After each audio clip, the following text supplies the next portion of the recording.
when we came, there were the 3 courses already laid, and we came and we laid this top course of block all the way around the 370 feet roughly.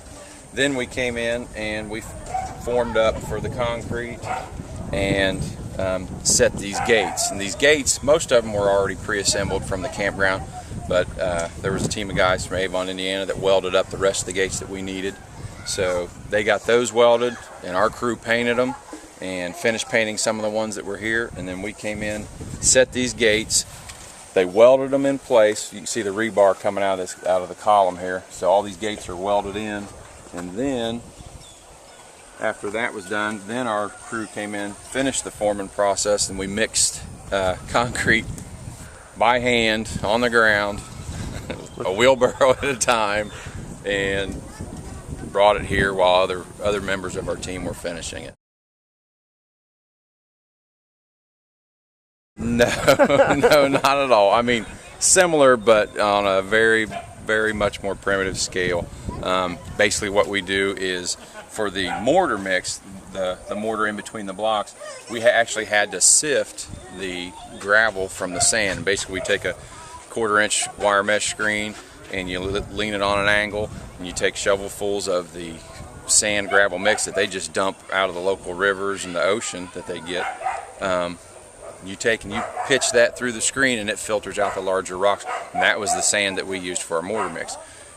For the actual cement, we were able to just go ahead and use what they delivered on the outside of the fence and just pull out the bigger rocks before we mix the concrete. But basically the process of mixing it is you get about 2 wheelbarrow loads of gravel and a half a bag of mortar mix, and you transfer it from one pile to the next until it all gets mixed in kind of like a volcano shape.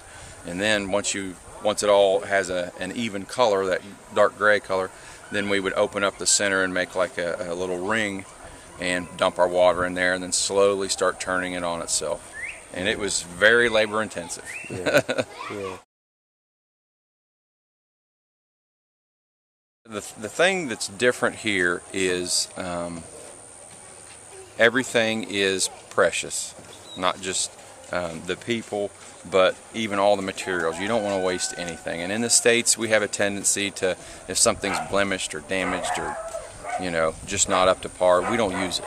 And that's just the way that we've operated for years. Well, down here, that's not how it works. Here, you use everything to its nth degree, and the same goes for your mortar mix, for your concrete mix, for your gravel.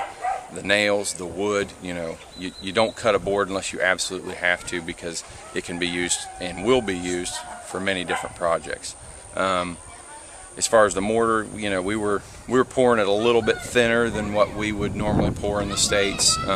They don't get the freeze and thaw that we get up there. And the one thing that we did do was add a little extra water so that it didn't dry out too quick and crack. So as far as building down here versus back home, yeah, it's night and day difference. Obviously, the biggest thing that they could bring would be flexibility. There are a few similarities, you know, back home, but most of what you're going to need is your experience and your ability to adapt and overcome any and every obstacle, because you will run into them down here. It's guaranteed. It's going to happen. But the only thing that's going to carry you through that is your experience. A cement mixer. They actually have one in Tegucigalpa, but it's about 6 hours away. So I kind of expect, you know, or I didn't expect them to bring it here. But if we had a concrete mixer, that way we could have mixed all of our mortar and all of our cement. It would have made the job a lot easier, So, but you know, everybody was working the entire time. You know, I didn't see anybody loafing or slacking or doing any of that. Everybody was working and enjoying the kids around when they could, and we couldn't have done it with one less person. So that was a blessing to see. Everybody enjoyed it.